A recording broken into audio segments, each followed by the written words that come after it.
वो तुमने पढ़ा होगा, रसरी आवर जात पर सिल पर परत निशान। हिंदी भाषी क्षेत्र के लोगों ने पढ़ा होगा। ध्यान समझना। करत करत अभ्यास के जड़मत होत सुजान, और रसरियावत जात से सिल पत्थर सिल पर परत निशान। कमजोर रस्सी भी अगर बार बार रगड़ी जाए, घिसी जाए, तो पत्थर पर निशान पड़ जाता है। जो पुराने लोग हैं कुएं से पानी निकालने वाले, उनको मालूम होगा ये बात। कुएं में कोने में बार बार जहां से पानी निकाला जाता वहां कट जाया करता था। बिदुंग ने बार बार वो काम कहकर चंचुला से करवाना शुरू कर दिया। अब बिदुंग और चंचुला पदभ्रष्ट हो गए और अपने जीवन से नीचे उतर गए। ये पाप चलता रहा। लेकिन भैया ध्यान रखना, अवश्यमेव भोक्तव्यम् कृत कर्म सुधा सुखम्। तुम्हारे कर्म का फल तुमको मिलेगा जरूर, जो तुम करोगे। तुलसीदास जी कहते हैं, बोले काया से जे, क्या बोले काया से जे पातक होई, काया से जे पातक होई,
समय आ गया, बिदुंग के ऊपर संकट का घोर अंधेरा छा गया।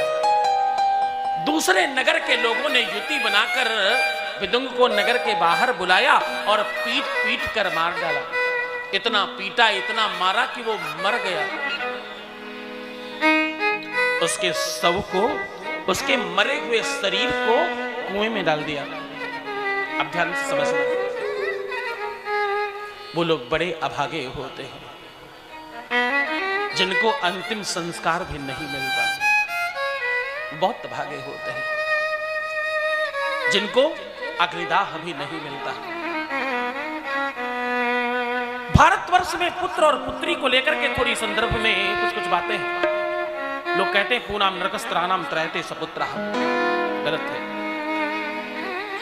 अग्नि देने वाला कोई हो, लड़की अथवा लड़की, लड़का लड़की कोई फर्क नहीं पड़ता, लेकिन अंतिम के संस्कार जरूर होने चाहिए, अन्यथा मोक्ष नहीं मिलता।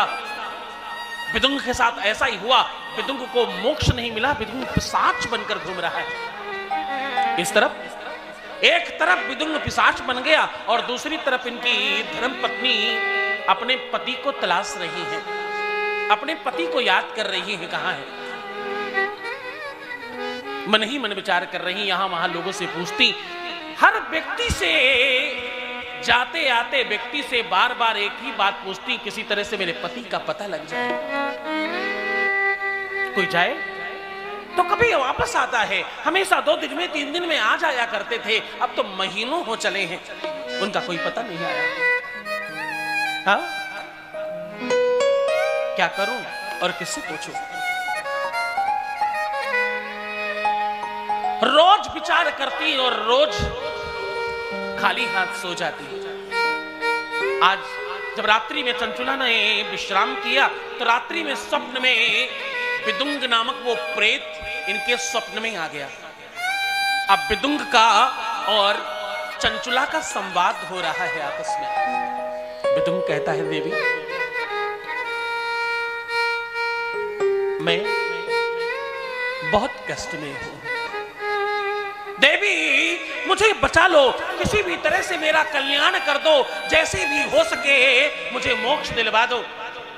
तुम मेरी अर्धांगिनी हो ना, तुम मेरी आधे शरीर की मालकिन हो, तुम ही तो धर्म की पत्नी हो, तुम धर्म करोगी तो मुझे मोक्ष मिलेगा। देवी कुछ करो मेरे लिए। देवी मैं बहुत यातनाओं में हूं, देवी मेरा शरीर पहले से 100 गुना ज्यादा बड़ा हो गया है और क्षुधा, पिपासा, भूख और प्यास भी उतनी ही बढ़ गई है। देवी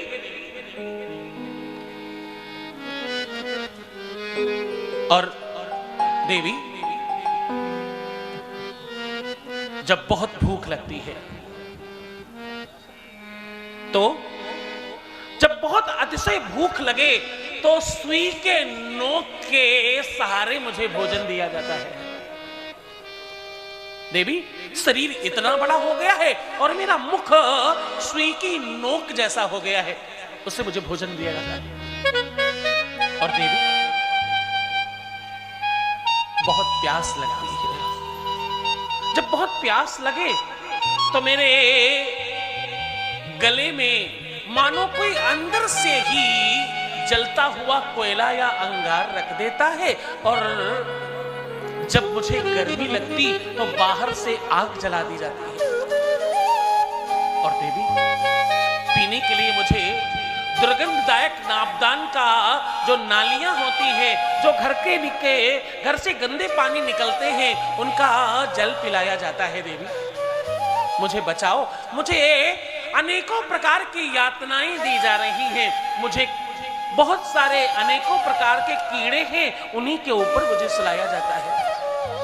देवी न जाने कितनी प्रकार की यातनाओं को मैं भोग रहा हूं, मुझे किसी भी तरह से बचाओ और मुझे मेरी रक्षा करो। तुम मेरी धर्म पत्नी हो, तुम्हारा अधिकार है। और देवी देखो, ध्यान से सुनना, एक स्त्री को धर्म पत्नी इसलिए कहा जाता है क्योंकि वो धर्म करेगी, उसका धर्म करने का अधिकार है, वो धर्म करती रहेगी और उसके धर्म करने से पति को लाभ होगा। पति का काम है कर्म करना, पत्नी का काम है धर्म करना। आज प्रेत धर्म सिखा रहा है। चंचुला ने रोते हुए कहा, नाथ मैं कैसे करूं? जब मैं धर्म करती थी तब तुमने मुझे अधर्म करने के लिए प्रेरित किया, मैं अधर्म करने लगी। अब जब मैं अधर्म कर रही हूं तब तुम मुझे धर्म करने के लिए कह रहे हो। नाथ ये संभव न हो सकेगा। स्वामी मेरा मन अब पवित्र रह न सका, मेरा मन, मेरा तन, मेरा शरीर पवित्र नहीं है। मेरी मानसिकता, मेरी सोच और मेरी बौद्धिकता अब उस स्तर पर नहीं है स्वामी कि मैं धर्म कर सकूं। मेरे सोच में, मेरे विचारों में मलिनता है स्वामी, मैं कैसे धर्म करूं? अब होगा कैसे ये? जब मैं सत्कर्म करती, जब मैं श्रेष्ठ काम करना चाहती थी, उस समय तुमने मुझे अधर्म में लगाया। अब जब मैं पूर्णतः अधर्मी हो चुकी हूं, अब तुम कह रहे हो धर्म करो, ये कैसे संभव होगा? ये कैसे कर सकूंगी अब मैं? स्वामी ये मेरे से हो न सकेगा। लेकिन तुम्हें इस दशा में देखूं भी तो देखूं कैसे? तुम्हारी ये दशा मुझसे देखी नहीं जा रही है। तुम्हारा पता क्या है? तुम कौन हो? मैं कुछ समझ नहीं पा रही हूं ना। और मानो मन ही मन चंचुला स्वप्न में विचार कर रही है। चंचुला ने हजारों तरीकों से विदुंग को कहा और विदुंग ने हजारों तरीके से चंचुला को समझाया। देवी एक पत्नी शरीर का अंग होती है, पत्नी सहचरी होती है, सहकर्मी होती है, पत्नी अर्धांगिनी होती है और पत्नी हृदयांगिनी होती है, हृदय में रहने वाली मालकिन होती है। और देवी तुम स्त्रियों में तो ये स्वभाव है कि तुम कभी भी परिवर्तित हो जाती हो। तुम्हारा जन्म कहीं और होता, तुम्हारा पालन पोषण कहीं और होता और तुम्हें ब्याह कर बेच कहीं और दिया जाता।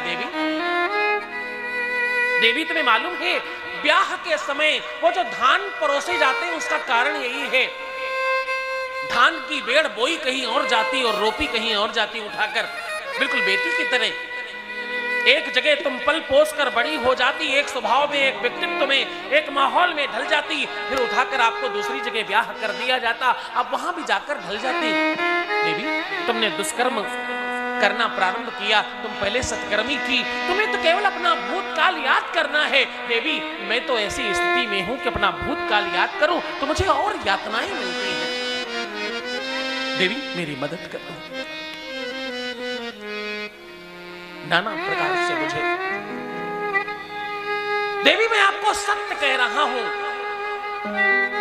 मैं श्वास लेने के लिए भी मेरे शरीर में छिद्र नहीं है और चारों तरफ घना अंधेरा है, कुछ दिखता नहीं, कुछ पता चलता नहीं। देवी सोचो, विचार करो, एक इंसान जब सो जाता है, जब वो शयन करता है तो कहां जाता है, जब स्वप्न देखता है तो कहां जाता है, और अगर स्वप्न में देखी हुई सब बातें झूठ है तो स्वप्न में देखा हुआ डर जब वो जगता है तो उसके शरीर में कैसे दिखाई पड़ता है, वो कैसे पसीने से तरबतर हो जाता है। देवी एक अलग पूरा संसार है, ये अब पता चल रहा है जब मैं पाप कर चुका। अब ऐसा लगता है का बरसा जब कृषि सुखानी, अब ऐसा लगता है काश मैंने कुछ पुण्य किए होते, काश मैंने कुछ सत्कर्म किए होते, काश मैंने कुछ जमा किया होता, काश मैंने बुरे कर्मों से कभी तौबा कर लिया होता। देवी सबसे होते हैं, हर कोई बुरा कर्म करता है, लेकिन जो बुरा करते करते भला हो जाए, जो खराब करते करते सुधर जाए, वो इंसान कहलाता है। देवी किसी के काम जो आए उसे इंसान कहते हैं, पराया दर्द अपनाए उसे इंसान कहते हैं, प्रभु का नाम जप जाए उसे इंसान कहते हैं। देवी हमने नहीं किया, मैं क्या करूं? तो चंचला बहुत रो रही है और रोते रोते अपने मन में कह रही है, किसी से उनकी मैं क्या करूं? मैं भगवान के पास जाऊं, मेरा तो पति है, मेरा परमात्मा था, मैंने उसी को आत्मसार किया और उसी को सर्वस्व मान लिया। जो उसने कहा, जैसा कहा, जिस तरह कहा, मैंने उसी को सत्य माना। अब मैं कहां जाऊं और किसको कहूं? तो किसी से उनकी मंजिल का पता आया नहीं जाता, किसी से उनकी मंजिल का पता पाया नहीं जाता। जहाँ वो है परिंदों का वहाँ साया नहीं जाता, जहाँ वो है परिंदों का वहाँ साया नहीं जाता। किसी से उनकी मंजिल का पता आया नहीं जाता, किसी से उनकी मंजिल का पता पाया नहीं जाता। तुमसे ही रोशन है बहारे, तुमसे है जिंदा। चमन तुमसे ही रोशन है बहारे, तुमसे है जिंदा। स्त्रियां जब सुहाग लगाती हैं, जब अपनी मांग भरती थी, ये छोटी बात नहीं, आज वो तुम समझोगे, इसलिए बिल्कुल सावधानी से बैठे रहना। जिनकी मांग भरी जा चुकी है, जिनकी भरनी है, जो भर चुके हैं, जो भरने वाले, ध्यान से सुनना। चमन तुमसे रोशन है बहारे,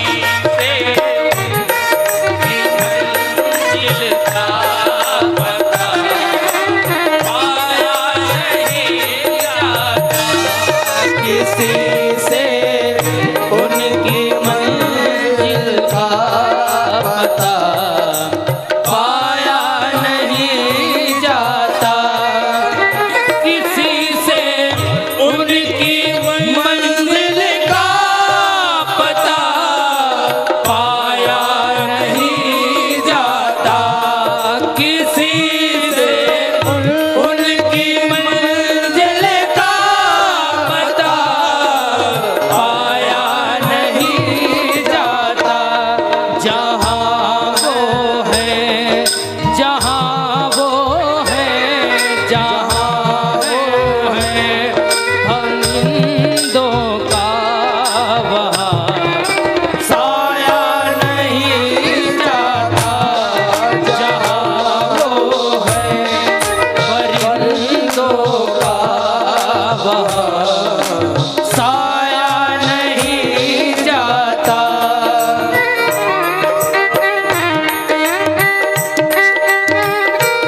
मेरी बेबसी, मेरी लाचारी, मैं क्या करूं?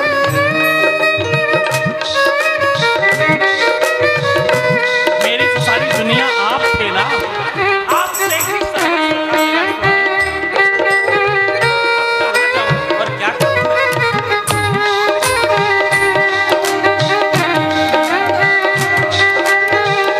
एक बेटी की डोली जाती है और अर्थी आती है। एक दर पर बैठने वाले को सती कहा जाता है। ना मेरे टूटे हुए पैरों तलब का मुझे साए। मेरे टूटे हुए पैरों तलब का मुझ पे ऐसा है।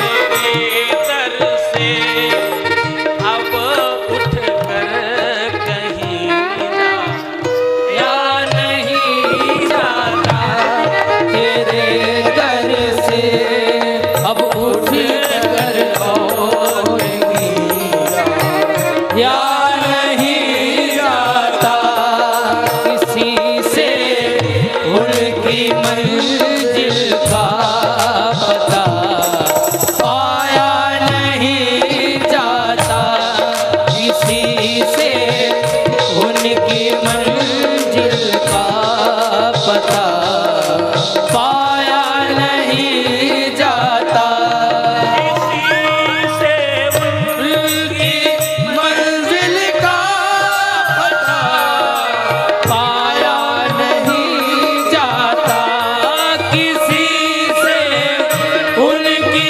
मंजिल का पता पाया नहीं जाता। जहाँ वो है परिंदों का वहाँ साया नहीं जाता, जहाँ वो है परिंदों का वहाँ साया नहीं जाता, किसी से उनकी मंजिल का पता पाया नहीं जाता, मंजिल का पता पाया नहीं जाता, किसी से मंजिल का पता पाया नहीं जाता, किसी से मंजिल का पता पाया नहीं जाता, पाया नहीं जाता, पाया नहीं जाता। बोलो शंकर भगवान की जय हो। रात्रि भर ये आपस में आदान प्रदान हुआ। प्रातः उठकर उन्होंने किसी गुरु जी को, किसी पंडित जी को अपना स्वप्न बताया। गुरुदेव ने कहा, ये सपना सत्य लगता है, ये सपना में कहूं विचारी हुई है सत्य गई दिनचारी, ऐसा लगता है ये सत्य है। आप भूत प्रेत पिशाच, अब ध्यान से सुनना, हाँ, चंचुला और विदुंग हम में से ही हैं। हम सब चंचुला हैं और हम सब विदुंग हैं। ध्यान समझना। भूत प्रेत पिशाच, डाकनी, साकनी, ब्रह्म, राक्षस, बेताल, कुष्मांडिक, भैरवादिक, ये जितनी भी योनियां हैं जिसको तुम पितृदोष के नाम से सामान्यतः जान लेते हो, इसको समाप्त करने का एकमात्र साधन शिव महापुराण है। तो शिव महापुराण कराओ देवी, शिव महापुराण श्रवण करो, इससे तुम्हारे पूरे कुल खानदान का कल्याण होगा। भगीरथ एक गंगा लेकर आए थे, उनकी 7 पीढ़ियां तर गई थी। जब गंगा के स्वामी आएंगे, हाँ, जिनकी शीश पर गंगा है, जहां पर संपूर्ण नदियों का वास है, अगर वो आएंगे तो क्या तरने से बचेगा? जरा सोचो देवी, तुम शिव महापुराण कराओ। हाँ? जटों में गंगा जी विहार करें, जिनके वाम अंग में गौरा जी श्रृंगार करें, ऐसे महानाथ, ऐसे देवानाथ, ऐसे भोलानाथ की कृपा होगी देवी, तुम तो शिव महापुराण कराओ। चंचला ने कहा स्वामी, ए गुरुदेव, ए आचार्यवर, ए ब्राह्मण कुलभूषण, एक संदेह है मेरे मन में। मेरे पास जो धन है ना, वो स्वामी पाप युक्त है, उससे मैंने पाप किया है और पाप से कमाया हुआ धन है। मैं क्या करूं और कैसे करूं, जरा बताना।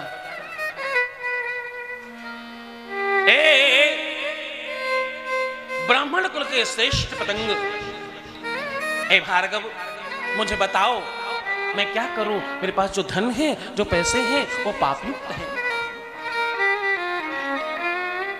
तो बहुत सुंदर बात कही। बोले धन का कोई स्वरूप नहीं है। धन को, मन को, बुद्धि को, चित्त को शुद्ध करने का साधन सत्कर्म है देवी। सत्कर्म करो, सत्कर्म करो, सत्कर्म करो, सत्कर्म करो। सत्कर्म सूचकम जीवनम। सत्कर्म से बड़ा कुछ नहीं है। इससे तुम्हारा धन भी शुद्ध हो जाएगा और मन, तन, बुद्धि और तुम्हारा कुल खानदान भी शुद्ध हो जाएगा।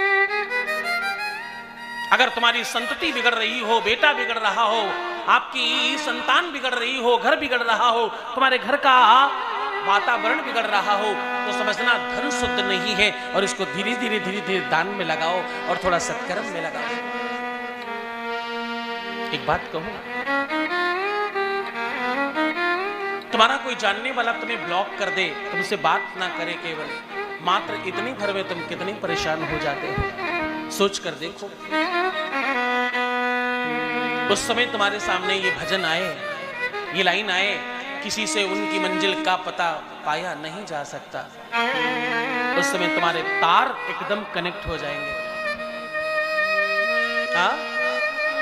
जहां वो है वहां परिंदों का साया नहीं जाता। तुम्हें बिल्कुल लगेगा ना फोन कर सकते हैं, उधर भी ब्लॉक है, ना मैसेज कर सकते हैं, उधर भी ब्लॉक है, ना कुछ काम हो सकता है, ना बातचीत हो सकती है। उस समय तुम्हें बिल्कुल वैसा ही फील होगा। चंचुला ने ब्राह्मण और विप्र के कहने पर शिव महापुराण कराई, लेकिन दुर्भाग्य से शिव महापुराण पूर्ण होने के पहले ही चंचुला का निधन हो गया। इससे चंचुला तो मोक्ष प्राप्त कर ले गई, लेकिन विदुंग अभी भी प्रेत योनि में है। चंचुला को मोक्ष मिला, शिवलोक मिला, और इनके आचरण के कारण, इनके व्यवहार के कारण, इनके स्वभाव के कारण ये माता पार्वती की सहेली बन गई। आप आगे सुनेंगे इस बारे में। सखी बनी और माता का स्नेह पाकर, अब एक बात कहूं तुम्हें, इंसान अपने स्वभाव और व्यक्तित्व से, अपने व्यवहार से, मैं आपको पहले दिन कह रहा था, तुम अगर गलतियां करोगे, अकेले में गलती करो तो कौन देखता है? तुमको तुम देखते हो। तुमको तुम्हारा स्वभाव, तुम्हारा नेचर, तुम्हारा व्यक्तित्व और तुम्हारी निजता देखती है। वैसे ही तुम्हारे स्वभाव से तुम किसी को जीत सकते हो, किसी भी व्यक्ति को अपने वश में कर सकते हो। अच्छा, कितने लोग हैं जो ये जानना चाहते हैं कि वशीकरण क्या होता है? वशीकरण मंत्र बताऊं? एक क्षण में किसी को भी वश में कर सकते हो। कौन कौन लोग जानना चाहते हैं? हाथ उठाओ। जान लो, किसी को भी वश में कर सकते हैं, पति को, पत्नी को, बेटे को, बच्चों को, अगल बगल वाले को, दोस्त को, मित्र को, किसी को भी। कौन कौन जानना चाहता, हाथ उठाओ। ज्यादा लोग उठाएंगे तो ही बताऊंगा, नहीं तो मैं नहीं बताने वाला। आगे बढ़ो फिर। अच्छा चलो, वशीकरण का बड़ा सरल स्वभाव है। वशीकरण का मतलब, लोग ऐसा समझते हैं वशीकरण का मतलब किसी को अपने वश में कर लेना, है ना? हाँ, ऐसा किया जा सकता है, यह संभव है। किसी को अपने वश में किया जा सकता है, अपना गुलाम बनाया जा सकता है और बिल्कुल अनुचरों की तरह रखा जा सकता है। हाँ, हो सकता है। जो तुम चाहोगे वो होगा, ऐसा संभव है। कैसे? तो बोले वशीकरण एक मंत्र है। क्या क्या मंत्र है? तुलसीदास जी कह रहे हैं, बोले वशीकरण एक मंत्र है, तजी दो बचन कठोर। मीठा बोलना शुरू करो, तीखा बोलना बंद कर दो। इससे बड़ा वशीकरण पूरी दुनिया में कहीं नहीं। ये मुल्ला मौलवी तांत्रिक बांत्रिक उल्टे सीधे लोगों के चक्कर में बिल्कुल नहीं आना। वशीकरण का सीधा तरीका है बच्चों। हाँ, कोई तुम्हारे घर भोजन कर रहा हो, गौर से सुनना, तुम्हारे घर में भोजन हो, कोई भोजन कर रहा हो, उसको भोजन करते समय तुम देखकर जान जाओ क्या ज्यादा पसंद आ रहा है, वो उसके मांगने के पहले, बोलने के पहले आप पहुंचा दो। इसको प्रेम कहते हैं, इसको वशीकरण कहते हैं। कोई तुम्हारे घर आया, तुमने अपने घर के सारे दूध की चाय उठाकर उसको पिला दी, अपने बारे में नहीं सोचा, इसको वशीकरण कहते हैं। कोई आए और तुम बड़े उल्लास से, बड़े प्रेम से उससे मिलते हो, बहुत आदर सम्मान करते हो उसका, रात्रि में 2 बजे भी आने के बाद भी आपको आलस नहीं आए, इसको वशीकरण कहते हैं। हाँ, अन्यथा बोले आवत ही हर से नहीं और मन में नहीं सने, तुलसी तहां न जाइए चाहे कंचन बरसे। सोना बरस रहा हो तो भी नहीं जाना चाहिए। प्रेम ही वशीकरण है। अपने घर में सारा दूध उठाकर चाय बना देना और अपने घर की मलाई उठाकर चाय में डाल देना प्रेम है, और इसी को वशीकरण कहते हैं। अपने से ज्यादा उसका ख्याल करना वशीकरण है। पूरी दुनिया में उसकी बड़ाई और प्रशंसा करते घूमना वशीकरण है। और एक बात कहूं, खाना बनाना, खाना सजाना और खाना खिलाना, ये तीनों अलग अलग काम है। कुछ लोग बना अच्छा लेते हैं, सजा नहीं पाते, कुछ सजा अच्छा लेते, खिला नहीं पाते। खिलाने की पद्धति है, बिना मांगे देना है। और कब तक देना है? वेद पाठी और ब्राह्मण लोग परिहास में कहते हैं, बोले हाँ हाँ दद्दियात, हूं दद्दियात। अब ठीक है, आप रहने दीजिए, अभी हो गया बस दीजिए। और हाँ हाँ दद्दियात, हूं दद्दियात। अरे ठीक, बस बस बस बस बहुत खा लिया, अभी और दीजिए। हाँ हाँ दद्दियात, हूं दद्दियात। ना दद्दियात जब सिंह गर्जनम, जब तक वो थाली के ऊपर लेट नहीं जाए कि भैया बस, तब तक देते रहिए, खिलाते रहिए। इसको वशीकरण कहते हैं। इसको क्या कहते हैं? इसको वशीकरण कहते हैं। किसी के सन्मुख बैठकर उसे प्रेम से खिलाना पिलाना, उसका हाल चाल पूछना, उसके अनुकूल हो जाना, वशीकरण कहते हैं। हाँ?